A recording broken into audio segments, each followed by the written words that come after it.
Pourquoi c'est important pour toi, maman leader, de savoir si tu es un excellent manager ou un véritable leader? As-tu déjà l'impression de tout bien faire et pourtant d'avoir une équipe ou une famille démotivée, fatiguée ou déconnectée de ta vision? On gère les tâches, on organise, on fait tourner la maison ou notre service, mais parfois on sent qu'il manque ce petit feu intérieur, cette aspiration qui pousse les autres à se dépasser.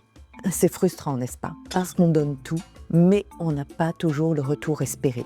Et si le problème n'était pas dans notre organisation, mais dans notre niveau de leadership? Si Dieu voulait nous apprendre à ne plus simplement gérer, mais inspirer et élever. Dans la Bible, Proverbe 29-18 nous dit « Quand il n'y a pas de vision, le peuple se démotive, le peuple se relâche. » Tu peux avoir une maison bien tenue, un service bien organisé, mais sans vision, tout finit par tourner en rond. Alors aujourd'hui, je vais t'aider à faire la différence entre un excellent manager et un véritable leader, que ce soit au travail ou à la maison.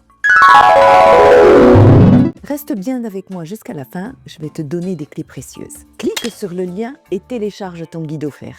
Développer et renforcer son leadership féminin pour comprendre comment développer ton influence avec amour et impact. Beaucoup pensent que tous les excellents managers sont des leaders nés.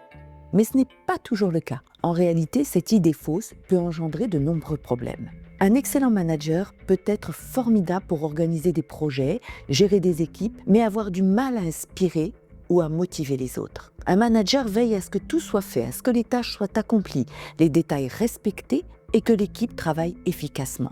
Il peut être tellement concentré sur l'exécution des tâches qu'il en oublie la vision d'ensemble. Et c'est là qu'intervient le véritable leader. Un véritable leader est celui qui non seulement gère son équipe, mais inspire aussi à donner le meilleur d'elle-même. Le manager gère les tâches, un leader, lui, veille à ce que chacun grandisse en faisant la tâche. Il vise à avoir un impact durable. Le manager gère les tâches, mais le leader, par son empathie, inspire les cœurs. Exemple professionnel. Le manager dit « Finis-moi ce dossier avant vendredi ». Le leader dit « Ce dossier peut changer la manière dont notre client va voir l'entreprise. Faisons-le avec excellence et finissons-le pour vendredi ». Exemple familial. La maman manager va dire « Range ta chambre ». La maman leader va préférer dire « Range ton espace de vie pour te sentir mieux ». Prendre soin de tout ce que chacun t'a offert, apprends à ranger ta chambre. Un leader, en fait, n'impose pas. Il inspire par son amour, son intégrité, son aspiration et sa vision. Dans la Bible, on trouve un très bel exemple qui nous montre manager versus leader. C'est dans le chapitre de 1 Samuel 30. On lit que le guerrier David revient avec ses troupes d'un long et dur combat.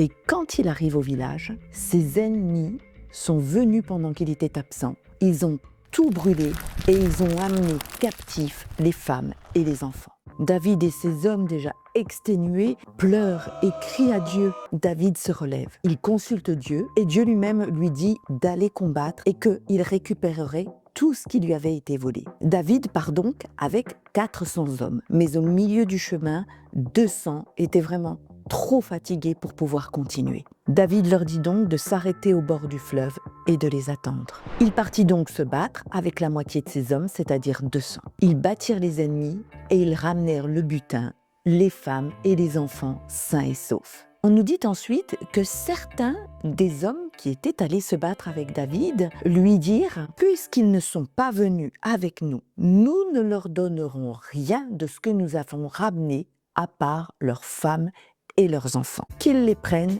les emmènent et qu'ils s'en aillent. » Là, on reconnaît les managers. Ils ont fait proprement leur travail, ils sont loyaux, ils ont obéi à leur chef David et sont donc irréprochables. Mais voyons maintenant la réaction de David le leader. Rempli d'empathie, d'amour et de compréhension, il répondit « N'agissez pas ainsi, mes frères, au sujet de ce que l'Éternel nous a donné, car il nous a gardés et il a livré entre nos mains la troupe qui était venue contre nous. Qui vous écouterait dans cette affaire? La part doit être la même pour tout le monde, pour celui qui est descendu sur le champ et pour celui qui est resté près des bagages. Ensemble, ils partageront.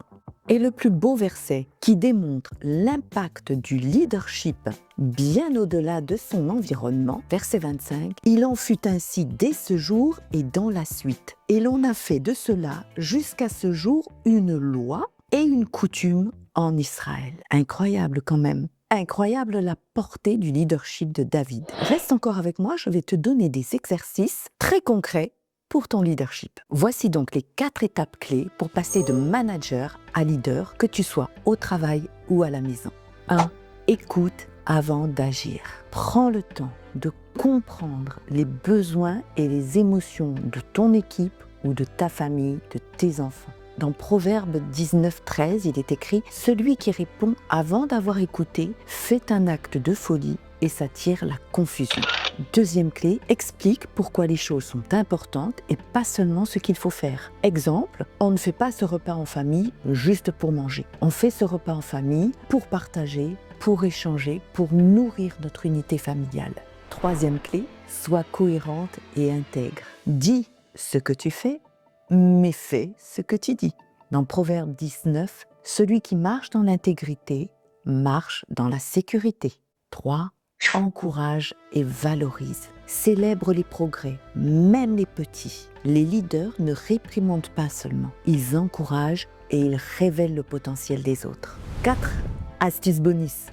Prie et médite avant chaque grande décision. Et puis, un vrai leader reste toujours humble à l'écoute des autres aussi. Et si cette semaine, tu testais ton leadership dans une situation concrète? Au travail, si tu as une réunion, tu ne donnes pas forcément de directives, mais essaye de poser des questions inspirantes.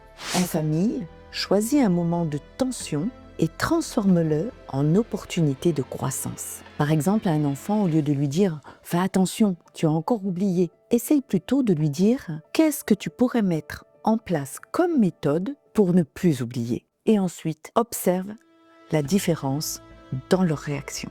C'est en pratiquant chaque jour un petit peu que ton leadership prendra racine. Maman leader, tu n'es pas seulement appelée à bien gérer, tu es appelée aussi à inspirer, à encourager, à élever et à conduire avec le cœur de Dieu. Tu es la lumière de ton équipe, de ta famille, de tes proches et de ta génération. Alors maintenant, si ce n'est pas fait, télécharge ton guide offert, développer et renforcer son leadership féminin. Commence dès aujourd'hui ta transformation vers un leadership qui impacte et qui inspire durablement. Laisse-moi en commentaire, j'y répondrai avec plaisir et ça me permet d'ajuster mes prochaines vidéos. Dans quel domaine souhaites-tu, as-tu besoin de développer ton leadership? Dans le domaine familial, dans le domaine professionnel, dans le domaine relationnel? Alors partage aux autres mamans, abonne-toi pour ne pas rater mes prochaines publications. Et je te dis à très bientôt.